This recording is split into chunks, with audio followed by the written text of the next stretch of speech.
The Kansas City Chiefs travel to Buffalo to face the Bills on Sunday.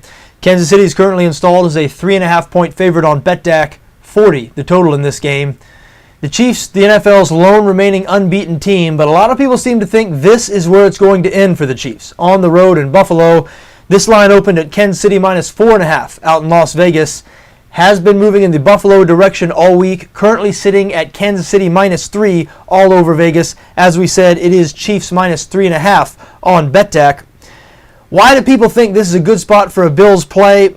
I'm not really sure. Now, there are the obvious reasons, of course. Buffalo has exceeded expectations this season. They're 5-3 against the spread, and they're especially tough at home. The Bills have covered 5 straight games at home.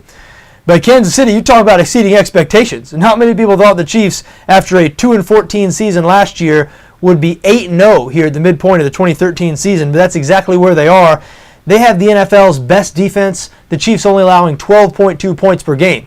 Now, Buffalo has not topped 24 points yet this season. They haven't scored more than 24 points in one game this year, and their offense very banged up right now. C.J. Spiller, the best offensive player, still nursing that gimpy ankle. No one knows who's going to start at quarterback on Sunday for the Bills. Thad Lewis, who began the year on the practice squad, has started the last 3 games, but Lewis is questionable for this game with a rib injury, so Matt Flynn and rookie Jeff Toole have been splitting the reps in practice this week.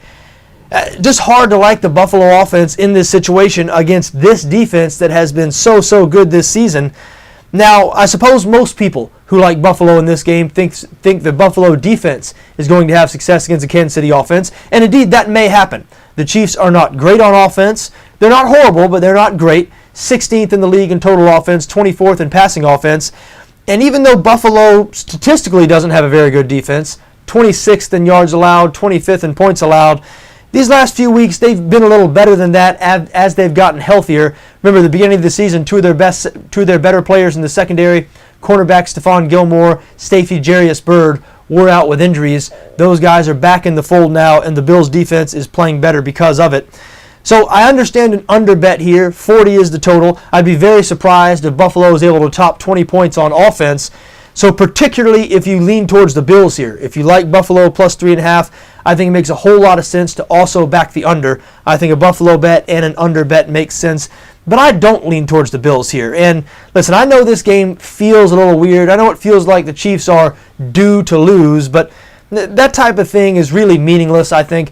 Once the game kicks off, once those players are out on the field, they're not thinking about who's due to win or who's due to lose. These are professional athletes who are going to be playing as hard as they can. We've seen these teams through 8 games. Kansas City has been the better team on both sides of the ball. I know this game's in Buffalo. I know the Bills play well at home, but I don't like their chances in this spot. I think the Chiefs get a win, and I think they most likely cover the 3.5.